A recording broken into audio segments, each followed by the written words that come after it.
Hujan gerimis mengguyur kota Cimahi sore itu. Di ujung jalan Pasar Anyar, terdengar teriakan histeris dari seorang ibu yang dagangannya diobrak-abrik. 3 preman bertato dengan rambut gondrong dan mata melotot mengintimidasi pedagang kecil, memaksa mereka membayar uang keamanan mingguan. Tak ada yang berani melawan. Wajah-wajah warga penuh ketakutan, dan aparat seolah lenyap ditelan kabut ketidakberdayaan. Itulah hari di mana nyawa Pak Darman, penjual sayur keliling yang menolak membayar, direnggut tanpa belas kasihan. Tubuhnya terkapar di selokan, berdarah, menjadi saksi bisu betapa jalan kekuasaan preman. Ucok Gondrong, sang pemimpin para preman Jawa Barat, adalah dalang dari semua kekacauan itu. Ia mengatur jaringan pemerasan dari Bekasi sampai Cirebon, menguasai terminal, pasar, bahkan memeras pengusaha kecil. Dengan latar belakang kekerasan dan koneksi gelap, Ucok bukan sekadar preman, ia adalah momok bagi rakyat. Namanya diucapkan dengan gemetar oleh warga dan dibisikkan di antara pejabat dengan rasa ngeri. Tak hanya kuat fisik, ia juga licik. Banyak aparat yang memilih diam atau malah menjadi bagian dari sindikatnya. Deddy Mulyadi, Gubernur Jawa Barat, mendengar kabar kematian Pak Darman saat sedang dalam perjalanan pulang dari kunjungan kerja. Sopirnya memutar rekaman video yang viral di media sosial, seorang bocah menangis di pelukan ibunya di tengah pasar, menyaksikan ayahnya dipukuli hingga meregang nyawa. Mata Deddy membelalak, nafasnya tertahan. Ia menatap tajam ke arah jendela mobil yang dipenuhi tetes hujan. Dalam diam, ia mengepalkan tangan. "Cukup," ucapnya lirih tapi syarat dengan amarah. Sudah cukup Jawa Barat hidup dalam bayang-bayang preman. Sesampainya di pendopo, Deddy langsung mengadakan rapat mendadak dengan jajaran kepolisian dan Satpol PP. Ruangan terasa panas meski AC menyala. Suara Deddy menggema tegas, menusuk ke dalam hati semua yang hadir. "Kita ini digaji oleh rakyat, tapi malah membiarkan rakyat diinjak-injak," katanya sambil membanting dokumen foto-foto kekerasan geng Ucok. "Kalau kalian tidak berani, biar saya turun sendiri ke lapangan." Suasana hening, tak ada yang berani menatap matanya. Kapolda yang hadir hanya mengangguk perlahan, tahu bahwa Deddy Mulyadi sedang tidak main-main.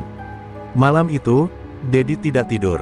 Ia duduk di ruang kerjanya, memandangi peta Jawa Barat yang penuh bendera kecil penanda titik-titik kejahatan.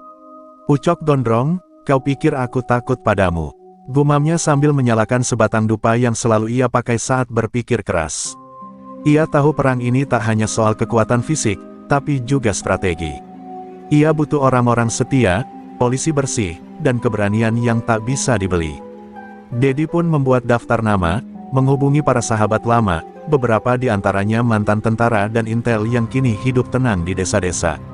Sementara itu, di sebuah gudang tua dekat pelabuhan Cirebon, Ucok Gondrong sedang duduk di atas kursi kayu, mengelus parang panjangnya. Anak buahnya memberi laporan tentang kematian Pak Darman dan reaksi publik. "Biarin aja, makin takut mereka, makin gampang dikuasai," ucapnya dingin.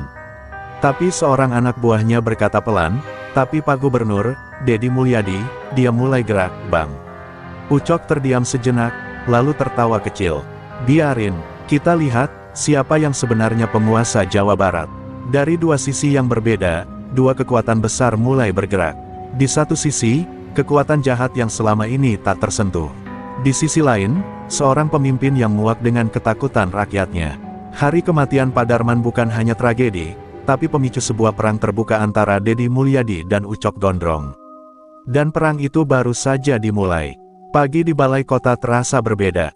Awan mendung bergelayut rendah seolah ikut merasakan ketegangan yang sedang menyelimuti pemerintahan Jawa Barat. Deddy Mulyadi berdiri di depan jendela ruang kerjanya, menatap jalanan yang mulai ramai oleh rakyat kecil yang berjuang melawan hidup. Ia tahu, kalau tak segera bertindak, premanisme akan merobek-robek harapan rakyatnya. Telepon di meja berdering, itu dari Kapolda. "Pak Gubernur, saya sudah kumpulkan semua Kapolres. Siap untuk rapat darurat." Suara di seberang terdengar tegas, tapi ada nada ragu di sana. Deddy hanya menjawab singkat, "Saya datang. Jangan biarkan siapapun keluar sebelum saya tiba." Ruang rapat balai kota penuh sesak. Di sana hadir Kapolda, para Kapolres, perwira intel, bahkan kepala Satpol PP dan beberapa tokoh ormas. Semua tahu, ini bukan rapat biasa. Ketika Deddy Mulyadi masuk dengan jas hitam dan mata tajam, semua berdiri memberi hormat. Ia tidak membuang waktu. Negeri ini sedang sakit, ucapnya mengawali, suaranya menggema tanpa pengeras. Ucok Gondrong dan gerombolannya sudah membunuh rakyat kita, menguasai pasar, mengintimidasi pedagang, bahkan melecehkan hukum. Ini bukan lagi tugas polisi. Ini tugas kita semua. Sebuah layar diturunkan, ditampilkan peta Jawa Barat yang ditandai merah di berbagai kota, Bekasi, Karawang, Cikampek, Garut, Sukabumi, Cirebon. Ini semua sarang geng Ucok. Kalau kita tidak bergerak sekarang, dia akan menguasai semuanya. Dedi lalu membagikan berkas bertuliskan operasi sapu bersih. Ia menjelaskan rencana besar, penggerebekan serentak, penyisiran terminal, pembubaran markas, serta pemutusan jaringan senjata ilegal. Aku tidak mau lihat satupun preman berdiri di pasar minggu depan. Suaranya meledak, membuat beberapa perwira terkejut. Namun, tak semua menyambut antusias. Beberapa Kapolres tampak ragu, ada yang bahkan berbisik ke tetangganya. Dedi menangkap gelagat itu. Saya tahu, sebagian dari kalian takut. Mungkin karena Ucok punya orang dalam. Tapi saya bersumpah di depan rakyat, siapapun yang main dua kaki, akan saya bongkar di depan umum. Saya tak butuh pengkhianat dalam barisan saya. Suasana mendadak mencekam. Diam-diam, beberapa orang mulai merasa panas dingin. Setelah rapat selesai, Dedi memanggil 4 orang secara pribadi ke ruang kecil di belakang balai kota. Mereka adalah mantan anggota pasukan khusus yang dulu pernah menyelamatkan warga saat bencana besar.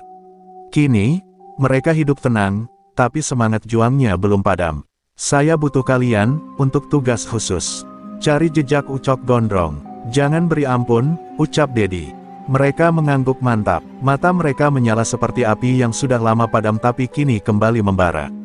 Di sisi lain, Ucok Gondrong mulai gelisah. Salah satu anak buahnya, Jalu, datang tergesa ke markas di Cikarang dengan napas memburu. Bang, mereka udah mulai gerak. Gubernur manggil semua polisi. Katanya mau operasi besar. Ucok diam sejenak, menghisap rokoknya dalam-dalam. Berarti, dia udah gatel ya. Gumamnya, ia pun memberi perintah baru, sebar orang ke pasar-pasar, intimidasi lagi, buat takut mereka. Kalau rakyat takut, mereka nggak bakal percaya pemerintah, katanya sambil menatap foto Dedi Mulyadi yang disobek dan dibakar. Namun Ucok tidak sadar, kali ini, dia tidak berhadapan dengan pejabat yang bisa dibeli atau diancam. Ia berhadapan dengan Dedi Mulyadi, sosok yang dikenal bersahaja tapi bisa berubah menjadi singa jika rakyatnya diinjak-injak. Dan saat langit mulai menghitam di atas langit Karawang, tanda operasi besar sudah di ambang pintu.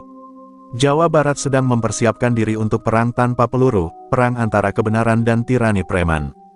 Fajar belum sepenuhnya menyingsing ketika 80 aparat gabungan bergerak dalam diam menuju pasar Cikampek. Dengan kendaraan taktis dan perlengkapan lengkap, mereka mengepung area yang selama ini dikenal sebagai sarang utama anak buah Ucok Gondrong. Pasar itu selama bertahun-tahun menjadi ladang pemerasan, setiap pedagang, bahkan pemulung sekalipun, harus menyetor kepada Abang Gondrong, agar dagangannya tak dibakar. Di bawah komando langsung dari Kapolres dan Satuan Intel Khusus, operasi ini menjadi sinyal awal, Jawa Barat tidak akan tinggal diam lagi. Di tengah kepungan, terdengar teriakan panik dari salah satu kios. 2 preman sedang menarik seorang pedagang wanita tua yang tidak membayar uang lapak. Tapi sebelum tangan mereka menyentuh tubuh sang ibu, 2 anggota Satreskrim sudah membanting mereka ke tanah. Pedagang menangis, bukan karena takut, tapi karena merasa baru kali ini ada yang benar-benar melindunginya. Satu persatu kios diperiksa, senjata tajam dan uang hasil pemerasan disita. Beberapa preman lari ke atap, mencoba kabur, tapi sniper Intel sudah memantau setiap gerakan. Tidak ada jalan keluar. Dedi Mulyadi memantau langsung dari posko operasi di Bandung lewat siaran drone. Wajahnya tegang tapi fokus. Ia memanggil ajudannya. Pastikan media lokal dan nasional tahu ini. Biar rakyat lihat, bahwa kami benar-benar bekerja, ucapnya. Ia tahu, perang melawan preman tidak hanya di jalanan, tapi juga di benak rakyat, rasa takut harus diubah menjadi keberanian. Pukul 7.15 pagi, berita tentang penggerebekan besar di Cikampek sudah menjadi trending. Warga bersorak, pedagang mulai menulis, "Terima kasih Pak Dedi," di dinding kios mereka. Namun keberhasilan ini tak membuat Ucok Gondrong gentar. Di sebuah rumah mewah tersembunyi di daerah Garut, ia menonton berita itu sambil tertawa sinis. Bagus, Bagus, dia mulai main keras, ujarnya pada seorang lelaki bertubuh kekar di sampingnya. Tapi mereka belum tahu, seberapa dalam cengkeraman gue di aparat. Ia lalu memanggil seseorang melalui ponsel satelit. Aktifkan anak-anak di Sukabumi dan Bekasi. Buat kekacauan kecil, biar mereka capek sendiri. Ucok bukan preman biasa, ia membaca strategi seperti jenderal perang. Kekalahan kecil hanya langkah mundur untuk loncatan lebih besar. Di lapangan, beberapa anggota Intel mulai menemukan dokumen yang mencurigakan, daftar nama oknum aparat yang diduga terlibat melindungi geng Ucok. Daftar itu diserahkan langsung ke Kapolda, dan ia membawanya dalam map hitam ke ruangan Dedi Mulyadi. Pak Gubernur, ini yang harus segera dibersihkan dari dalam, katanya. Dedi membuka lembaran itu, satu persatu nama dibaca. Beberapa di antaranya adalah nama-nama yang ia percaya. Matanya memerah. Bersihkan semua, saya tidak peduli pangkatnya. Jika mereka bantu preman, mereka bukan pelindung rakyat. Sementara itu, di berbagai kota, efek domino mulai terasa. Preman-preman kelas kecil mulai lari tunggang langgang. Beberapa terminal bersih dari pemalak, pasar kembali ramai tanpa ancaman. Warga mulai berani bicara, bahkan memberi informasi ke posko pengaduan yang dibuka pemerintah. Dalam waktu 3 hari, ratusan laporan masuk. Jawa Barat seakan terbangun dari mimpi buruk panjang. Tapi Dedi tahu, ini baru permulaan. Ucok gondrong belum terlihat, dan sel-selnya masih berkeliaran. Di tengah malam yang sepi, di sebuah pos penjagaan, seorang petugas jaga menerima paket tak dikenal. Saat dibuka, isinya adalah kepala anjing dan secarik kertas bertuliskan, "Boleh kau bersihkan pasar, tapi jangan mimpi bersihkan aku. Aku bayangan yang tak bisa kau tangkap."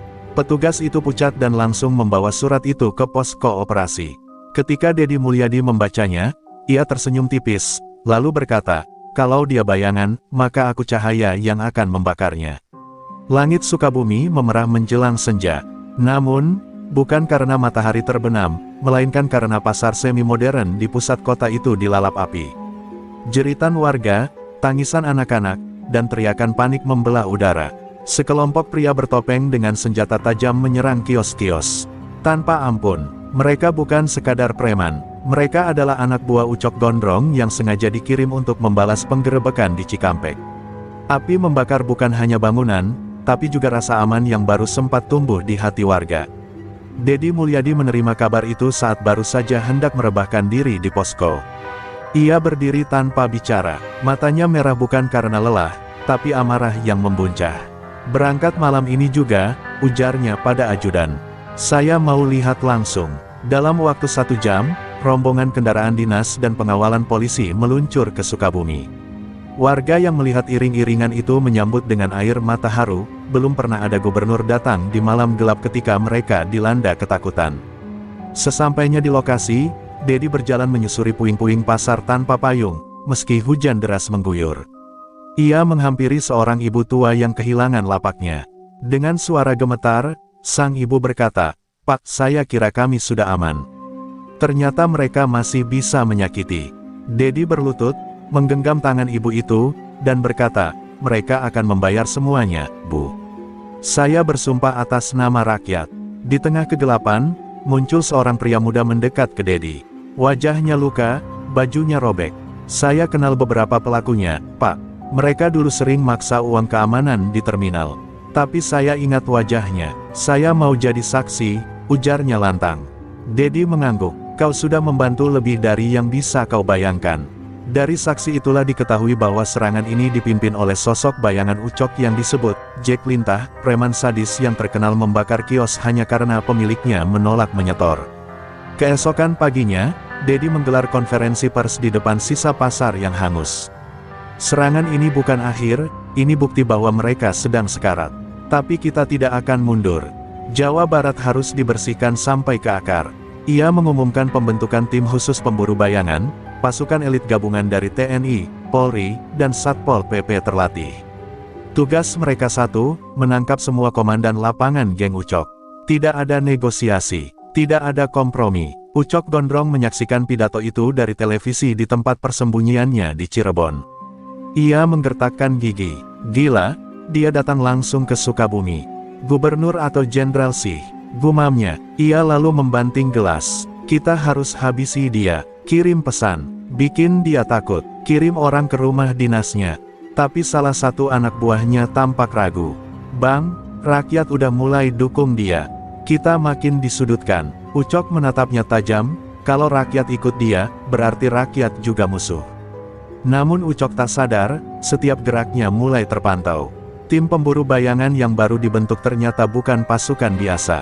Mereka terdiri dari mantan anggota Kopassus, Brimob veteran, dan pasukan intel yang dulu memberantas terorisme. Dalam diam, mereka sudah menyusup ke lingkaran dalam Ucok. Dan ketika malam kembali menyelimuti Jawa Barat, satu persatu bayangan itu akan diburu hingga tak bersisa. Malam itu, suasana di markas rahasia tim pemburu bayangan terasa tegang.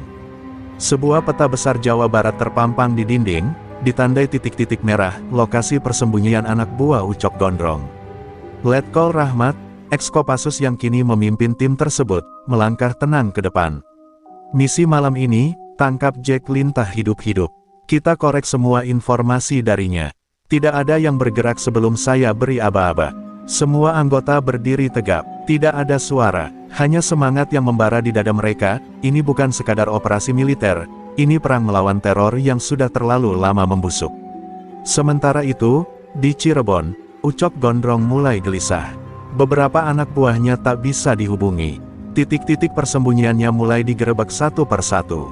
Ia menyadari satu hal yang tak pernah ia pikirkan. Sebelumnya, Dedi Mulyadi bukan seperti pejabat kebanyakan. Ia tidak hanya duduk di belakang meja.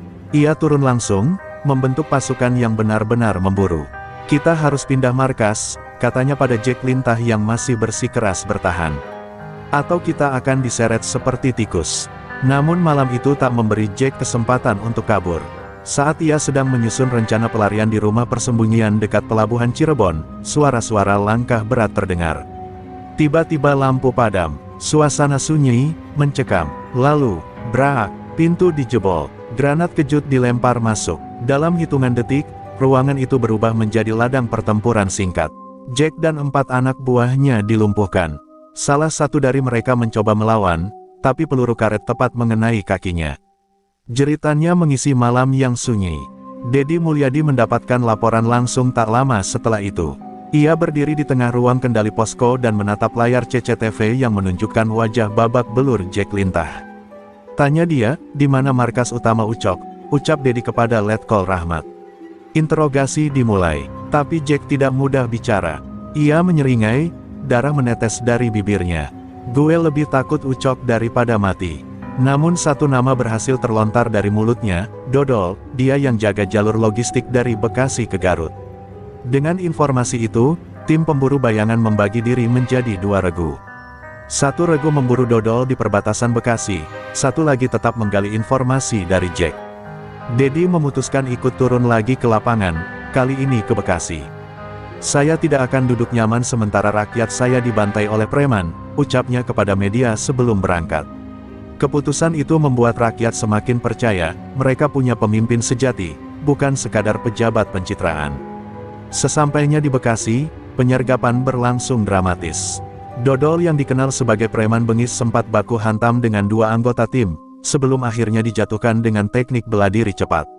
Saat diinterogasi, ia menyebutkan satu lokasi yang membuat semua terdiam, sebuah villa tua di Lembang, yang selama ini dikira kosong, ternyata menjadi pusat perencanaan Ucok Gondrong. Semua diatur dari sana, bahkan serangan Sukabumi juga dirancang di situ, bisik Dodol. Kini arah pengepungan berubah, targetnya jelas, Lembang. Di sanalah, untuk pertama kalinya, sosok Ucok Gondrong akan benar-benar berada di ujung tanduk. Tapi Letkol Rahmat memperingatkan, jangan remehkan dia. Ucok bukan preman jalanan, dia punya jaringan, pasukan, dan informasi orang dalam. Dedi hanya mengangguk. Kalau dia punya bayangan, kita bawa cahaya yang paling terang. Kita habisi dia di tempat kelahirannya sendiri. Malam itu, seluruh rakyat Jawa Barat menahan napas. Mereka tahu, badai sesungguhnya belum datang. Tapi cahaya harapan sudah mulai menerobos langit kelam yang selama ini menaungi mereka. Langit Lembang diselimuti kabut tebal pagi itu, seolah alam tahu bahwa akan ada pertumpahan darah. Villa tua yang disebut oleh Dodol berdiri di tepi bukit, dikelilingi oleh hutan pinus lebat. Dari kejauhan, tampak sunyi dan tak berpenghuni. Tapi intel memastikan, Ucok Gondrong dan puluhan anak buahnya bersembunyi di sana, lengkap dengan persenjataan dan perangkap. Letkol Rahmat memimpin briefing terakhir di pos pantau. Hari ini kita tidak sekadar menangkap preman. Kita menutup bab kejahatan yang sudah menahun di tanah Sunda ini, ucapnya dengan tegas. Dedi Mulyadi, yang turut hadir di lapangan, mengenakan rompi anti peluru dan helm taktis. Ia menolak duduk di pusat komando. Saya ikut masuk. Kalau kita minta rakyat berani hadapi preman, maka pemimpinnya harus berdiri di barisan depan, katanya, membuat pasukan makin bersemangat. Meski ajudan dan Kapolres sempat menentang, tekad Dedi tak tergoyahkan. Ia tahu, kehadirannya bukan soal gaya, tapi simbol perlawanan bagi rakyat yang sudah lama ditindas. Tepat pukul 3 dini hari, penyergapan dimulai. Tim pemburu bayangan menyusup dalam senyap melalui 3 arah. Tiba-tiba, boom, sebuah ranjau meledak di sisi utara villa. Kontak senjata pun tak terelakkan. Suara tembakan membelah kesunyian, disusul oleh pekikan dari dalam villa. Anak buah Ucok, yang sadar mereka dikepung, melawan mati-matian. Mereka tak tahu bahwa pasukan elit yang datang ini telah dilatih menghadapi medan lebih ganas dari hutan Lembang. Di tengah kekacauan itu, Dedi dan Letkol Rahmat berhasil masuk ke lantai 2 villa. Di sana, mereka menemukan ruangan penuh peta, senjata, dan rencana penyerangan yang belum sempat dijalankan. Di salah satu sudut ruangan itu, mereka menemukan 2 anak kecil yang ternyata dijadikan tameng manusia. Dedi mendekap keduanya, menggigil menahan amarah. Ucok bukan manusia, dia binatang, ucapnya pelan namun penuh murka. Saat itu juga ia memerintahkan, tangkap hidup-hidup. Aku ingin dia melihat matanya sendiri, bagaimana rakyat yang dia injak ini berdiri di atasnya. Ucok Gondrong akhirnya tertangkap saat mencoba kabur lewat lorong rahasia yang menghubungkan villa ke bawah tanah. Ia diseret oleh 2 anggota pasukan, wajahnya berlumuran darah, tapi mulutnya masih menyeringai. Lu pikir menang, masih banyak yang setia sama gue, teriaknya. Dedi menatap langsung ke matanya dan membalas dingin, yang setia sama kamu sudah gemetar lihat rakyat bersatu. Era kamu sudah mati. Setelah penyergapan berakhir, Dedi berdiri di depan villa yang kini dibentangkan spanduk besar bertuliskan, sarang kejahatan ini telah direbut kembali oleh rakyat. Warga mulai berdatangan, melihat sendiri bahwa legenda gelap Ucok Gondrong akhirnya tumbang. Beberapa menangis, beberapa bersorak. Di tengah kerumunan itu, Dedi berkata lirih, satu-satu kita bersihkan. Jawa Barat ini bukan tempat preman. Namun pertempuran belum benar-benar usai. Meski Ucok sudah tertangkap, jejak-jejak bisnis haramnya, perdagangan manusia, narkoba, dan senjata, masih menyebar di pelosok daerah. Tapi malam itu, harapan telah menyala. Rakyat tahu, mereka tidak sendirian lagi. Pemimpin mereka turun langsung, dan preman terkejam sekalipun bisa ditumbangkan. Meskipun Ucok Gondrong telah ditangkap dan villa markasnya berhasil dikuasai, bukan berarti perlawanan berakhir. Justru sejak kabar penangkapan itu tersebar, sisa-sisa anak buahnya yang tersebar di berbagai kota Jawa Barat mulai menggeliat seperti ular terluka. Mereka menyusun rencana balasan, dipimpin oleh tangan kanan Ucok yang paling licik, Beben Tapak Tiga, preman lama yang dikenal tak punya hati dan ahli menyusup dalam sistem. Ia bersumpah akan membalas dendam dan membebaskan Ucok dari penjara dengan cara apapun. Beben tidak sendirian, ia menggerakkan sisa pasukan dari Karawang, Indramayu, dan Tasikmalaya. Mereka melakukan sabotase kecil, membakar pos polisi, menyerang patroli, bahkan menyebar ancaman ke keluarga para anggota tim pemburu bayangan. Teror itu membuat suasana kembali mencekam. Rakyat kembali takut keluar malam. Di media sosial, muncul tagar-tagar balas Ucok yang menyebar cepat. Keberanian masyarakat yang sempat tumbuh mulai goyah. Namun Dedi Mulyadi tidak tinggal diam. Ia mengumpulkan semua Kapolres se-Jawa Barat dan memberi ultimatum, kita sudah menumbangkan rajanya. Jangan biarkan anak-anak buahnya merajalela. Jika kita biarkan mereka bangkit, kita mengkhianati pengorbanan rakyat yang sudah percaya. Dengan suara lantang, ia menginstruksikan pembentukan tim sapu jagat, gabungan polisi, TNI, dan tokoh masyarakat, untuk menyisir daerah-daerah rawan. Di Garut, tim sapu jagat berhasil menangkap 6 orang anak buah Beben yang sedang merakit bom rakitan. Di Subang, seorang tokoh masyarakat hampir dibunuh karena terang-terangan melawan preman, tapi berhasil diselamatkan tepat waktu. Semua ini menunjukkan satu hal, pertarungan belum selesai, tapi kekuatan rakyat kini lebih siap dan bersatu. Dedi terus hadir di tengah masyarakat, bahkan menginap di posko warga untuk menunjukkan bahwa pemimpinnya tidak akan lari. Beben Tapak Tiga makin terdesak. Ia tahu ia tidak akan bisa bertahan lama, maka ia merancang satu rencana nekat, menyusup ke lapas tempat Ucok ditahan, membebaskannya malam-malam lewat saluran pembuangan. Namun intelijen Dedi telah mencium rencana itu jauh hari. Letkol Rahmat yang kini memimpin operasi kontra-teror mengatakan, kita akan biarkan mereka masuk, lalu kita jebak semuanya dalam satu operasi terakhir. Malam itu, seluruh kamera pengintai di lapas siaga. Pasukan bersenjata lengkap ditempatkan di titik-titik tersembunyi. Seperti yang diprediksi, Beben dan 5 orangnya masuk lewat gorong-gorong. Namun saat mereka berhasil mencapai sel Ucok dan membukanya, pintu besi langsung terkunci otomatis, sirine meraung, dan lampu menyala terang. Dalam hitungan detik, gas tidur disemprotkan. Tak satu pun bisa melawan. Ucok gondrong meraung dari balik sel, kalian pengecut. Ini belum selesai. Tapi Dedi yang menyaksikan dari ruang kontrol hanya menatap dingin.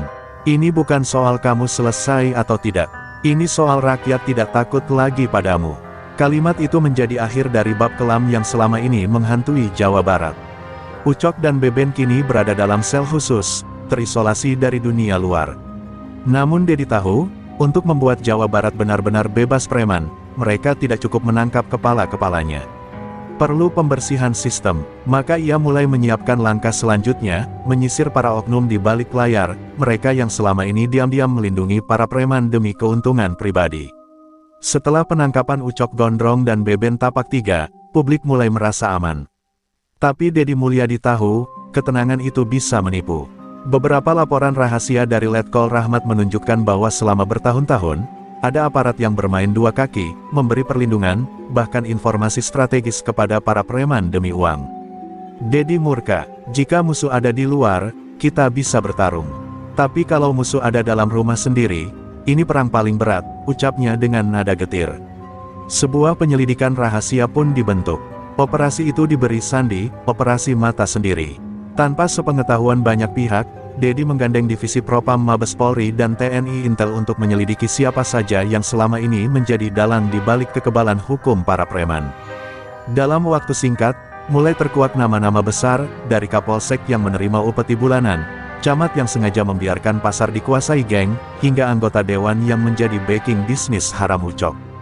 Puncaknya terjadi saat Dedi Mulyadi memanggil sebuah rapat tertutup di Gedung Sate. Semua petinggi dinas, kepolisian, dan TNI hadir. Di tengah rapat yang mencekam, Dedi tiba-tiba berdiri dan memerintahkan petugas propam masuk membawa dokumen dan rekaman. Hari ini bukan hanya rakyat yang akan tahu siapa pemimpinnya, tapi juga siapa pengkhianat di antara kita, katanya. Lalu, satu persatu nama dibacakan.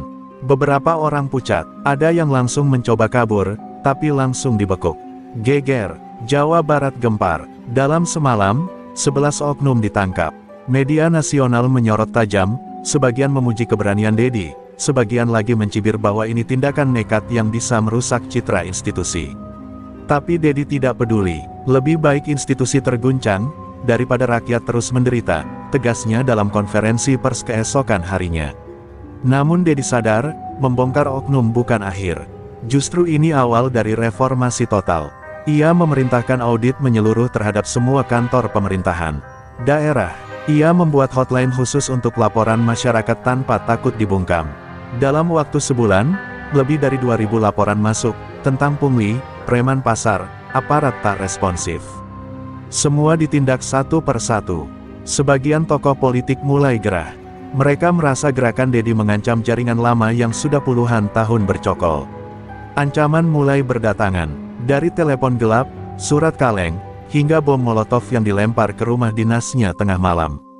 Tapi Dedi tidak surut. Kalau aku takut, lebih baik aku berhenti jadi gubernur dan jadi pengusaha tahu bulat saja, ujarnya pada ajudan dengan senyum dingin. Di tengah badai itu, rakyat semakin mencintai pemimpinnya. Rakyat kecil merasa punya tempat mengadu. Pedagang pasar, sopir angkot, petani, semua mulai ikut menjaga wilayah masing-masing dari preman dan koruptor. Dedi sadar, Perubahan sesungguhnya bukan soal menangkap orang, tapi soal membangkitkan keberanian rakyat untuk tak lagi tunduk. Setelah pemberantasan preman dan pembersihan oknum aparat, musuh Deddy Mulyadi tidak lagi berdiri di lorong gelap gang sempit atau pasar. Kini mereka duduk rapi di balik meja kekuasaan, berdasi, dan bicara soal demokrasi sambil merencanakan kejatuhannya. Sekelompok politisi lama yang merasa terancam mulai menyusun langkah untuk menjatuhkan Deddy secara politik. Mereka tak bisa melawan terang-terangan, jadi mereka main di belakang layar, menggerakkan isu, menggiring opini, dan menyusupkan orang-orangnya ke dalam barisan Deddy. Dalam waktu singkat, muncul tuduhan miring di media sosial, bahwa Deddy menyalahgunakan kekuasaan, bahwa penangkapan oknum hanya untuk pencitraan, bahwa ekonomi Jawa Barat justru merosot karena tidak ada stabilitas. Berita-berita palsu disebarkan, disusupi akun-akun bot dan buzzer bayaran. Mereka bahkan mencoba menghasut rakyat dengan membentuk gerakan Save Jawa Barat, yang sebenarnya digerakkan oleh tokoh-tokoh politik lama yang tersingkir. Deddy tahu ini permainan mereka, tapi ia tidak gegabah. Ia tetap turun ke lapangan, mendatangi desa-desa, menenangkan masyarakat dan menjelaskan apa yang sebenarnya terjadi. Ia berkata dalam sebuah forum rakyat, kalau saya diserang karena melawan preman, berarti mereka yang menyerang saya, siapa mereka sebenarnya? Tepuk tangan rakyat membahana, tapi ia juga tahu, simpati rakyat saja tidak cukup untuk melawan kudeta yang disusun rapi di balik layar. Di belakangnya, beberapa loyalis mulai goyah. Ada yang mundur diam-diam, ada yang berbalik arah, tapi masih ada yang setia, Letkol Rahmat, tim Propam, dan segelintir tokoh masyarakat pemberani. Bersama mereka, Deddy merancang strategi balasan. Ia mulai membuka data kekayaan mencurigakan beberapa elit politik dan menyerahkannya ke KPK. Ia juga menggandeng media independen untuk mengungkap semua permainan kotor yang sedang berlangsung. Kemarahan lawan pun memuncak. Mereka menyuap beberapa anggota DPRD untuk membuat hak angket, mencoba menjatuhkan Deddy secara konstitusional. Tapi rakyat sudah lebih cerdas. Ketika hak angket itu diumumkan, ribuan warga dari berbagai kota turun ke jalan, dengan damai, tapi penuh semangat. Mereka membawa spanduk bertuliskan, "Kami bersama Deddy." Basmi sampai akar, suasana politik Jawa Barat pun memanas. Gedung DPRD dipenuhi aparat. Deddy sendiri datang menghadiri sidang hak angket dengan kepala tegak. Di depan mikrofon, ia hanya berkata, "Saya bukan ingin terlihat suci. Saya hanya ingin rakyat tidak lagi dipalak di jalan, tidak lagi takut malam-malam, dan tidak lagi dijual oleh wakilnya sendiri. Kalau kalian ingin menjatuhkan saya karena itu, silakan. Tapi pastikan rakyat yang kalian injak akan bangkit 1000 kali lipat." Sidang itu berakhir ricuh. Tapi bukan karena Deddy dijatuhkan. Justru karena rakyat membanjiri ruang sidang, mengusir para pengkhianat yang selama ini bersembunyi di balik politik. 3 anggota DPRD diamankan karena terbukti menerima suap. Deddy selamat dari kudeta. Tapi ia sadar, ini bukan akhir. Ini hanya pembuktian bahwa membersihkan Jawa Barat bukan soal memukul preman di jalan, tapi soal memotong akar busuk di jantung kekuasaan. Dan malam itu, di ruang kerjanya yang sepi, Deddy duduk sendiri menatap jendela. Hujan turun deras. Ia berbisik pada dirinya sendiri, jika ini harga dari perubahan, aku siap membayarnya dengan seluruh hidupku. Jawa Barat akhirnya benar-benar merasakan perubahan. Setelah pertarungan politik yang melelahkan, Deddy Mulyadi dan timnya berhasil mengalahkan jaringan premanisme yang sudah berakar dalam sistem pemerintahan. Jalanan yang dulunya dipenuhi dengan pungutan liar, ancaman preman pasar, dan kekuatan bawah tanah kini mulai tenang. Para pedagang merasa lebih aman, sopir angkot yang dulunya harus bayar jatah, kini bisa menghirup udara lega, dan petani di desa-desa mulai menikmati hasil kerja keras tanpa takut dibungkam oleh kekuasaan yang menindas. Namun, meski seakan kemenangan sudah diraih, Deddy tetap merasa ada beban yang belum selesai. Banyak hal yang telah ia pertaruhkan, kepercayaan dirinya sebagai pemimpin, nyawa beberapa orang terdekatnya, bahkan integritasnya sebagai seorang politisi. Dalam beberapa kesempatan, ia merenung, menatap jauh ke depan. Apakah ini yang terbaik untuk rakyat? Atau malah akan ada kekosongan setelah semua ini selesai? Pikirnya dalam keheningan malam. Deddy mulai melihat sisi gelap dari pertempuran ini, meskipun preman-preman itu telah ditangkap, ada potongan-potongan kekuatan yang masih tersembunyi. Beberapa proyek pemerintah yang sempat dibatalkan karena korupsi kini merintis jalan kembali. Beberapa tokoh yang tersingkir berusaha bangkit dari bayang-bayang, membentuk jaringan-jaringan baru yang lebih halus dan licik. Keamanan yang ia raih terasa rapuh, seakan setiap sudut perjuangan membuka pintu baru yang lebih gelap. Namun, Dedi tak menyerah. Ia melanjutkan perjuangan dengan lebih berhati-hati. Tidak hanya mengandalkan kekuatan tangan besi, tetapi juga mengedepankan keterbukaan dan partisipasi rakyat dalam mengawasi setiap kebijakan. Sebuah reformasi besar-besaran di bidang ekonomi dan pendidikan dimulai. Sekolah-sekolah yang dulu terbelakang kini diberi fasilitas yang lebih baik, dan program pemberdayaan ekonomi rakyat dipercepat. Jawa Barat yang dulu dihantui oleh premanisme kini mulai berubah menjadi provinsi yang lebih aman dan adil. Di sisi lain, Dedi merasa semakin terisolasi. Kemenangan politik yang diraihnya terasa manis di mata rakyat, tetapi pahit di dunia politik.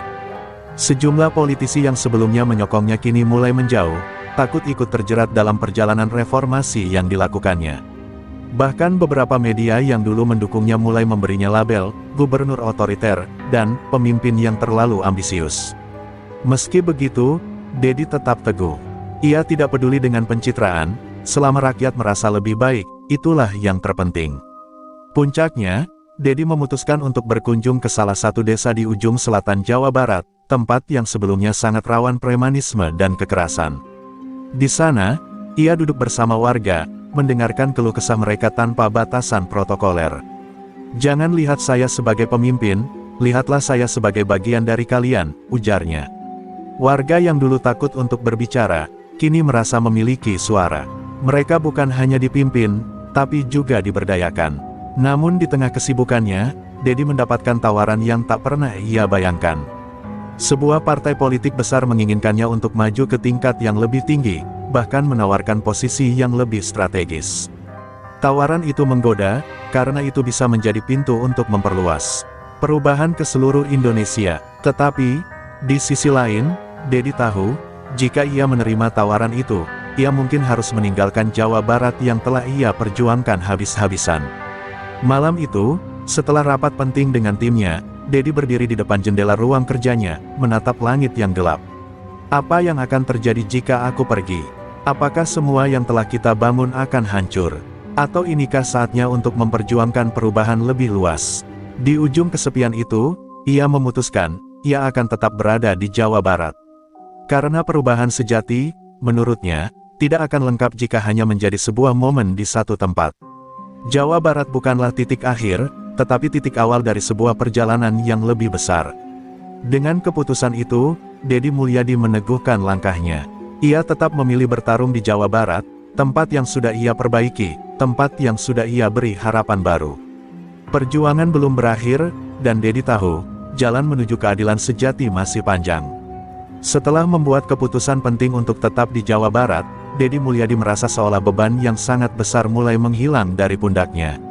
Namun, ia sadar bahwa meskipun pertempuran melawan premanisme telah berakhir, pertempuran yang lebih besar baru saja dimulai.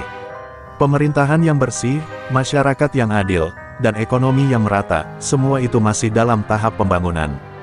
Bagi Dedi, ini adalah momen untuk membuktikan bahwa reformasi tidak hanya soal mengalahkan musuh, tetapi juga soal membangun sesuatu yang lebih baik dari nol.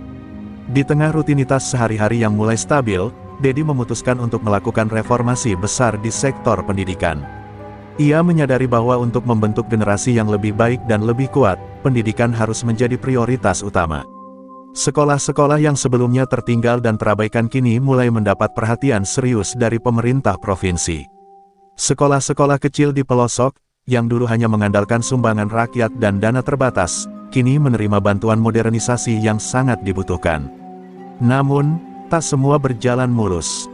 Di balik kesuksesan program-program tersebut, ada pihak-pihak yang mulai merasa terancam.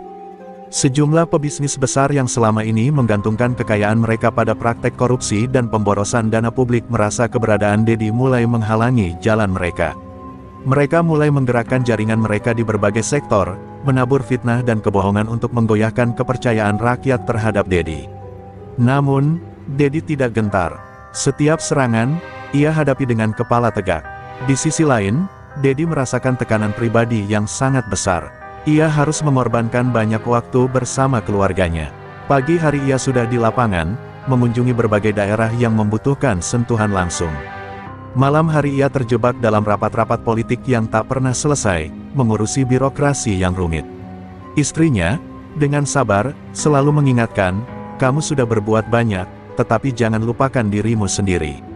Dedi tahu ia sudah berjanji untuk memimpin dengan hati, namun kadang ia merasa lelah dan bingung apakah langkahnya sudah benar. Dalam sebuah kunjungan ke salah satu desa yang terkenal dengan kebiasaan masyarakat yang sangat menjunjung tinggi adat, Dedi mendengar cerita tentang seorang pemuda yang berani melawan ketidakadilan. Pemuda ini, yang bekerja sebagai buruh tani, menceritakan bagaimana dirinya dan teman-temannya sering diperlakukan tidak adil oleh pengusaha tanah besar. Mereka dipaksa bekerja dengan upah yang sangat rendah, tanpa jaminan kesehatan atau keselamatan. "Jika kamu tidak berani melawan, kamu akan terus ditindas," katanya dengan tegas. Cerita itu menyentuh hati Dedi. Ia merasa semakin yakin bahwa perjuangannya belum selesai. Jika ia ingin membangun Jawa Barat yang benar-benar bebas dari ketidakadilan, ia harus memulai dengan melindungi hak-hak para buruh dan petani yang selama ini terpinggirkan. Ia segera membentuk tim khusus untuk mengatasi permasalahan ketenagakerjaan, mendatangkan ahli hukum, dan menciptakan aturan yang lebih ketat bagi pengusaha yang mencoba mengeksploitasi pekerja. Ketika ia mengumumkan rencana ini di depan umum, beberapa orang mulai mengkritik keras, terutama dari kalangan pengusaha besar yang merasa terancam. Mereka mengatakan bahwa kebijakan tersebut akan merusak iklim investasi dan ekonomi Jawa Barat. Namun, Dedi tetap pada pendiriannya. "Saya lebih memilih rakyat yang sejahtera daripada investasi yang hanya menguntungkan segelintir orang," tegasnya. Ia tidak ingin masa depan Jawa Barat dikuasai oleh segelintir orang yang hanya peduli pada kekayaan pribadi mereka. Di malam yang sunyi, saat Dedi duduk sendirian di ruang kerjanya yang gelap, sebuah perasaan aneh menyelimuti dirinya. Ia melihat peta Jawa Barat di atas meja, dengan tanda merah pada setiap daerah yang masih membutuhkan perhatian lebih. Dalam keheningan itu, ia berpikir tentang anak-anak yang akan menerima pendidikan yang lebih baik, petani yang akan mendapat harga yang adil untuk hasil bumi mereka, dan para buruh yang akan merasakan hak-hak mereka dihargai. Ia tahu, meskipun perjalanannya penuh tantangan, jalan yang dipilihnya adalah jalan yang benar. "Mungkin ini bukan hanya perjuangan saya. Ini adalah perjuangan semua orang yang percaya bahwa perubahan itu mungkin," gumam Dedi dalam hati. Dengan tekad baru, Dedi Mulyadi melangkah lebih jauh, berusaha membangun Jawa Barat yang lebih adil, lebih baik, dan lebih sejahtera. Namun, ia tahu, ini hanya permulaan. Perjalanan panjang masih menantinya, dan tantangan-tantangan baru akan datang. Tapi Dedi tidak pernah ragu lagi, perubahan sejati hanya dapat tercapai dengan langkah yang tidak kenal lelah, dan itu adalah komitmen yang akan ia pegang hingga akhir hayatnya. Jawa Barat kini memasuki babak baru yang penuh gejolak. Dedi Mulyadi yang semakin dikenal sebagai pemimpin yang berani mengubah paradigma, menghadapi tantangan yang tak terduga. Meski berhasil memberantas premanisme di banyak daerah, ancaman yang lebih besar kini muncul di permukaan. Jaringan korupsi yang tersembunyi, yang selama ini terlindungi oleh kekuasaan, mulai menunjukkan taringnya. Di balik senyum ramah dan retorika politis, Dedi mulai merasakan betapa rapuhnya pemerintahan yang ia bangun. Di tengah kesibukan yang padat, Dedi menerima kabar mengejutkan, sebuah perusahaan besar yang terlibat dalam berbagai proyek pembangunan infrastruktur di Jawa Barat ternyata terkait erat dengan tokoh-tokoh penting yang pernah mendukung jaringan premanisme Ucok Gondrong. Berita ini membuat Dedi terperangah. Ia merasa dikhianati oleh mereka yang selama ini mengaku mendukung perubahan, namun ternyata memiliki agenda tersembunyi yang merusak fondasi yang ia bangun dengan susah payah. Tantangan itu tidak datang begitu saja, melainkan dengan serangan yang terkoordinasi. Beberapa kali, Dedi menerima ancaman melalui pesan anonim yang mengancam akan menghancurkan karir politiknya jika ia terus melanjutkan perjuangannya. Namun, Dedi sudah lama siap dengan segala resiko yang datang. Ia tahu, setiap perubahan besar pasti akan mengundang perlawanan dari mereka yang takut kehilangan kekuasaan. Ia pun memutuskan untuk tidak mundur. Namun, di balik tekadnya, Dedi merasakan kekosongan yang semakin menambah beban di pundaknya. Ia sadar, meskipun dirinya sudah berjuang keras, banyak hal yang masih jauh dari sempurna. Dalam pertemuan dengan tim inti pemerintahannya, Dedi mengungkapkan keraguannya. Apakah kita benar-benar sudah siap untuk perang terakhir ini? Atau kita hanya akan terperangkap dalam perangkap yang lebih besar? ujarnya dengan suara yang agak pecah. Namun, timnya, yang setia mendukung, memberikan keyakinan bahwa mereka semua telah sampai pada titik tak bisa mundur. Sementara itu, media mulai melancarkan serangan yang lebih agresif terhadap Dedi. Berita-berita yang mengaitkan dirinya dengan konspirasi gelap mulai muncul. Mereka menuduh Dedi berpihak pada pihak-pihak tertentu yang merusak masa depan Jawa Barat. Beberapa politisi yang dahulu mendukung Dedi juga mulai menarik diri, takut terseret dalam badai besar yang sudah menanti. Masyarakat yang dahulu menaruh harapan mulai ragu. Kepercayaan yang susah payah dibangun kini terancam runtuh. Dedi tahu, ia harus segera mengambil tindakan besar agar tidak ada lagi keraguan yang tumbuh. Ia memutuskan untuk mengumpulkan kekuatan dari semua pihak yang masih setia padanya, bahkan jika itu berarti harus berhadapan langsung dengan penguasa-penguasa besar yang tersembunyi di balik perusahaan-perusahaan besar. Dengan tegas, ia mengumumkan bahwa ia akan melaksanakan audit besar-besaran terhadap semua proyek yang dikerjakan di Jawa Barat. Ini adalah langkah berani yang harus diambil untuk membersihkan negeri ini dari parasit yang menyusup. Namun, tak ada yang bisa mempersiapkan Dedi untuk apa yang terjadi selanjutnya. Pada suatu malam, sebuah ledakan besar menghancurkan salah satu gedung penting yang menjadi pusat pengolahan data pemerintahan. Tentu saja, ini bukan kebetulan. Ledakan itu adalah pesan keras bahwa perang ini belum berakhir, dan mereka yang menentang perubahan akan terus berusaha menjatuhkan Dedi dengan cara apapun. Ledakan itu mengguncang hati banyak orang, namun Dedi tetap teguh, meski tak bisa menahan rasa takut yang perlahan menggerogoti dirinya. Dengan semangat yang semakin berkobar, Dedi memutuskan bahwa ia tidak akan mundur. Jika langkahnya harus berakhir dengan pengorbanan, maka ia akan menjalani itu dengan kepala tegak.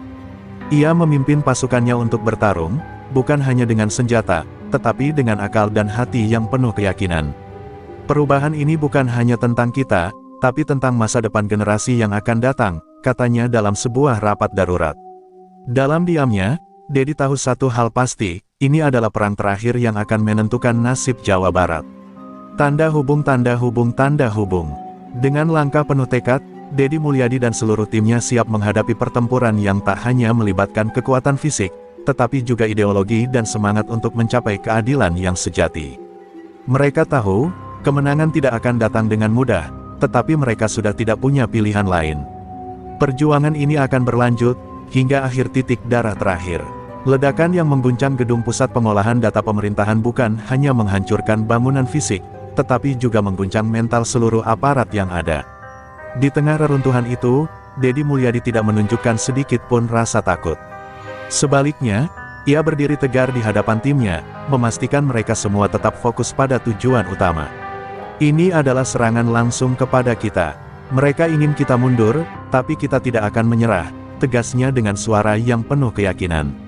Meski sebagian besar anggota tim merasakan kecemasan, keberanian Dedi menjadi api yang membakar semangat mereka untuk tetap melangkah. Seiring dengan berjalannya waktu, Dedi mengetahui bahwa serangan ini bukanlah tindakan spontan, melainkan bagian dari konspirasi besar yang sudah direncanakan matang oleh pihak-pihak yang merasa terancam oleh kebijakan pemerintahannya. Ucok Gondrong dan gengnya, yang sebelumnya hanya terlibat dalam kegiatan kriminal skala kecil, kini mulai memainkan peran yang lebih besar dalam jaringan mafia ekonomi yang menggerogoti seluruh sendi kehidupan Jawa Barat. Mereka bekerja sama dengan pengusaha besar dan politisi yang punya kepentingan sendiri, menciptakan benteng kekuatan yang sulit ditembus. Namun, Dedi tidak gentar. Ia memutuskan untuk menghadapi konspirasi ini secara langsung. Dalam rapat tertutup dengan para pejabat kunci, ia merumuskan strategi untuk membongkar jaringan ini secara menyeluruh. Kita tidak bisa lagi bermain dengan cara lama. Semua yang terlibat dalam jaringan ini harus dihancurkan, dimulai dari akar-akarnya, kata Dedi dengan tegas. Namun, meski ia berbicara penuh percaya diri, dalam hatinya Dedi merasa beban yang semakin berat, karena ia tahu betul bahwa pertempuran kali ini bukan hanya soal mengalahkan musuh, tetapi mempertaruhkan segalanya. Di saat yang bersamaan, laporan tentang keberadaan Ucok Gondrong dan anak buahnya semakin mencuat. Mereka sudah mengubah taktik, bersembunyi di balik layar, namun tetap mengendalikan banyak aktivitas ilegal di seluruh Jawa Barat. Ucok, yang sebelumnya hanya dikenal sebagai preman jalanan, kini menjadi sosok yang sangat berbahaya. Dedi sadar bahwa untuk mengakhiri semua ini, ia harus menghadapi Ucok langsung, bahkan jika itu berarti mempertaruhkan nyawanya. Rencana itu pun disusun dengan matang. Dedi bersama timnya memutuskan untuk membongkar tempat persembunyian Ucok yang terletak di sebuah kawasan terpencil di luar kota. Informasi dari intelijen yang mereka kumpulkan selama berbulan-bulan akhirnya membuahkan hasil. Di balik desa yang tampaknya tenang itu, Ucok dan gengnya membangun sebuah jaringan pengiriman ilegal yang mengalirkan dana ke dalam sistem ekonomi yang terkontaminasi. Dengan bantuan pasukan gabungan dari kepolisian dan militer, Dedi memutuskan untuk melancarkan serangan besar-besaran. Malam itu, saat pasukan yang dipimpin oleh Dedi Mulyadi bergerak menuju lokasi persembunyian, suasana tegang menyelimuti seluruh anggota tim. Dedi tahu bahwa ini adalah titik krusial. Jika mereka gagal, seluruh perjuangan yang telah mereka jalani akan sia-sia. Dengan setiap langkah yang diambilnya, ia merasa semakin dekat dengan takdir yang telah lama menunggunya. Namun, rasa tanggung jawab yang besar terhadap rakyat Jawa Barat lebih menguatkan langkahnya. Tidak ada jalan mundur, ia berbisik kepada dirinya sendiri. Saat tiba di lokasi, pertempuran sengit pun meletus. Ucok Gondrong yang telah menunggu dengan pasukan bersenjata lengkap, memimpin langsung pertahanan mereka. Ledakan dan tembakan bergema di udara, sementara Dedi dan timnya berusaha merangsek masuk ke dalam markas mereka.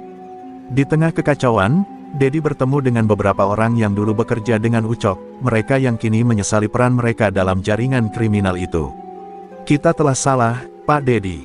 Tolong hentikan semua ini," salah seorang dari mereka berteriak, suaranya penuh penyesalan. Namun, Dedi tahu bahwa meskipun banyak yang menyesali perbuatannya, Ucok Gondrong adalah ancaman nyata yang harus dihentikan. Dengan sigap, ia memimpin pasukannya menuju pusat pertahanan, di mana Ucok dan beberapa orang terdekatnya berada. Dalam pertemuan tatap muka yang penuh ketegangan itu, Dedi menatap mata Ucok dengan penuh amarah, tapi juga ada rasa iba. "Ucok, sudah terlalu lama kamu bermain dengan api. Sekarang saatnya kamu membayar harga atas semua kekacauan yang telah kamu timbulkan," ujar Dedi dengan suara rendah, namun penuh makna. Ketegangan memuncak saat Dedi dan Ucok bersiap berhadapan dalam duel terakhir. Semua yang terjadi selama ini, pertempuran dengan premanisme, perlawanan terhadap korupsi, dan perjuangan untuk keadilan, akan diputuskan pada malam itu. Dalam kesunyian yang menyelimuti medan pertempuran, Dedi merasakan sebuah beban yang luar biasa. Namun, ia tahu bahwa ini adalah pertempuran yang harus ia menangkan, untuk masa depan Jawa Barat yang bebas dari tirani dan ketidakadilan. Malam itu, di tengah hujan deras yang turun tanpa ampun, pertempuran yang menentukan antara Dedi Mulyadi dan Ucok Gondrong akhirnya terjadi. Medan tempur yang gelap dan penuh asap ledakan membuat suasana semakin mencekam. Dedi dan pasukannya sudah menguasai sebagian besar markas Ucok, namun keberadaan pemimpin mereka masih misterius, bersembunyi di kedalaman bunker yang terjaga ketat. Ketegangan makin memuncak, karena Dedi tahu bahwa kemenangan mereka akan sia-sia tanpa menumbangkan Ucok sendiri. Ucok Gondrong yang selama ini dikenal sebagai pemimpin preman yang keras kepala, ternyata bukanlah musuh yang mudah ditaklukkan. Meski banyak anak buahnya yang telah ditangkap atau menyerah, Ucok masih memiliki pasukan terlatih yang siap melawan habis-habisan. "Ini adalah pertempuran terakhir, Dedi. Kamu dan pemerintahmu tidak akan pernah bisa menghentikan kami," teriak Ucok dari dalam bunker, suaranya penuh kebencian. Ia sudah siap mengorbankan segalanya demi mempertahankan kekuasaannya yang sudah bertahun-tahun dibangun di bawah tanah. Dedi Mulyadi, yang kini berdiri di hadapan pasukannya, tahu bahwa kata-kata Ucok bukan hanya ancaman kosong. Musuh yang satu ini sudah terlalu lama menguasai banyak sektor penting, dari pasar gelap hingga korupsi di dalam pemerintahan. Namun, Dedi tidak bisa mundur. Ia mengumpulkan seluruh keberaniannya, menatap mata anak buahnya yang setia, dan berjanji, "Kita tidak akan membiarkan ketidakadilan ini terus berlangsung. Malam ini, kita akan merubah nasib Jawa Barat." Dengan komando yang tegas, Dedi memimpin serangan langsung ke bunker utama tempat Ucok bersembunyi. Tembakan dan ledakan bersahutan di udara, namun Dedi tetap maju tanpa ragu. Ia tahu, ini bukan sekadar pertempuran fisik, tetapi juga pertempuran mental yang harus ia menangkan.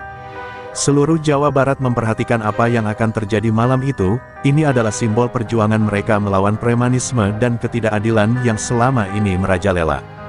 Di dalam bunker, Ucok dan beberapa pengikut setianya sudah mempersiapkan diri untuk perlawanan terakhir. Mereka tahu bahwa jika mereka kalah, tidak ada tempat untuk melarikan diri lagi. Ucok, dengan wajah penuh amarah dan rasa dendam yang mendalam, mempersiapkan diri untuk menghadapi Dedi. "Jika aku harus mati malam ini, aku akan membawa kalian semua bersamaku," geram Ucok. Ia mengangkat senjata dan memerintahkan anak buahnya untuk bertarung sampai titik darah penghabisan. Dedi, yang sudah semakin dekat dengan bunker, merasakan adrenalin yang membuncah. Setiap langkah yang diambilnya semakin terasa berat, namun ia tahu bahwa inilah saat yang menentukan. "Aku tidak akan membiarkan darah rakyat Jawa Barat tumpah sia-sia hanya karena segelintir orang yang rakus," batinnya. Tak lama setelah itu, pertemuan antara Dedi dan Ucok terjadi. Ledakan besar yang menghantam bunker membuat keduanya saling berhadapan, wajah mereka dipenuhi keringat dan kelelahan, namun tekad di mata mereka semakin tajam. Ucok mengangkat senjatanya, namun sebelum ia sempat bergerak, Dedi lebih sigap. Dengan gerakan cepat, Dedi melumpuhkan Ucok, melemparkan senjata musuh jauh dari jangkauan. "Ini sudah berakhir, Ucok. Kamu dan kelompokmu tidak lagi punya tempat di Jawa Barat," ujar Dedi, suaranya penuh penekanan. Dalam hitungan detik, pasukan Dedi yang sudah berada di sekitar mereka segera mengamankan Ucok dan pasukannya.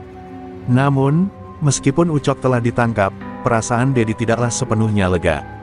Malam itu, meski ia meraih kemenangan, ada banyak kehilangan yang tak bisa tergantikan. Wajah-wajah yang ia lihat di sekelilingnya, beberapa di antaranya adalah orang-orang yang telah terjebak dalam jaringan yang dibangun oleh Ucok dan kelompoknya, membuatnya sadar bahwa perjuangan ini belum selesai sepenuhnya. Kemenangan ini baru permulaan. Jawa Barat akan kembali bersih, tapi ini hanya awal dari perjalanan panjang kita, ujar Dedi. Meskipun hatinya terasa berat karena perjalanan yang penuh tantangan ini masih jauh dari kata selesai. Keheningan malam yang penuh dengan asap dan reruntuhan menandai berakhirnya pertempuran yang mengubah sejarah Jawa Barat. Namun, meskipun Ucok Gondrong dan anak buahnya sudah ditangkap, dampak dari kekuatan yang mereka bangun selama bertahun-tahun masih terasa di seluruh provinsi. Dedi Mulyadi, yang saat itu berdiri di tengah medan pertempuran, merasakan sebuah rasa lega yang sulit diungkapkan. Namun, ada juga rasa hampa yang menggerogoti jiwanya, sebuah perasaan yang datang bukan karena kemenangan, tetapi karena kenyataan bahwa banyak hal yang harus diperbaiki, dan proses itu akan jauh lebih sulit daripada yang ia bayangkan. Pagi itu, setelah malam yang penuh dengan debu dan darah, Dedi kembali ke kantor gubernur. Suasana kota yang biasanya hiruk-pikuk kini tampak sepi. Sebagian besar penduduk Jawa Barat masih terkejut dengan berita tentang kejatuhan Ucok Gondrong, pemimpin preman yang telah menjadi momok di daerah tersebut selama bertahun-tahun. Namun, Dedi tahu bahwa berita itu hanyalah sebagian kecil dari apa yang akan terjadi selanjutnya. Ia sudah mempersiapkan langkah besar untuk membersihkan Jawa Barat dari akar permasalahan yang lebih dalam. Ini bukan sekadar menghentikan mereka yang ada di atas. Ini adalah tentang membangun fondasi yang lebih kuat untuk masa depan kita, ujar Dedi kepada timnya yang kini berkumpul di ruang rapat.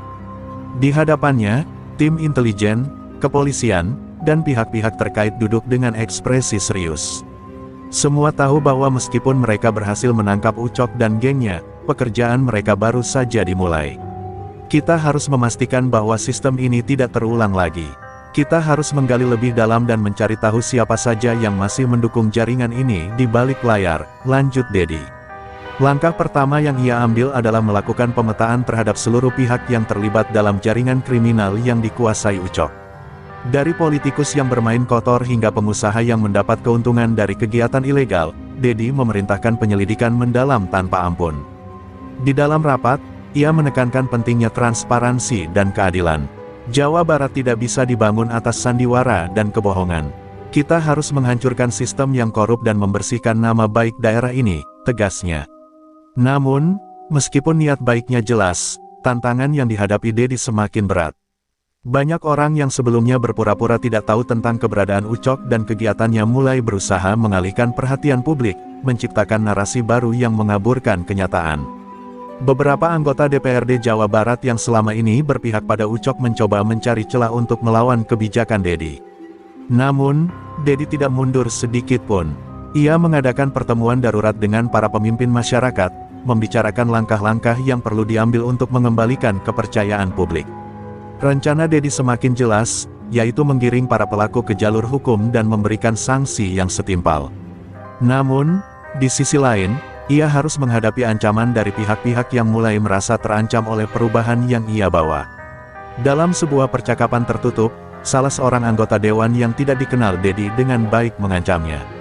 "Kamu pikir dengan menangkap Ucok semuanya akan beres?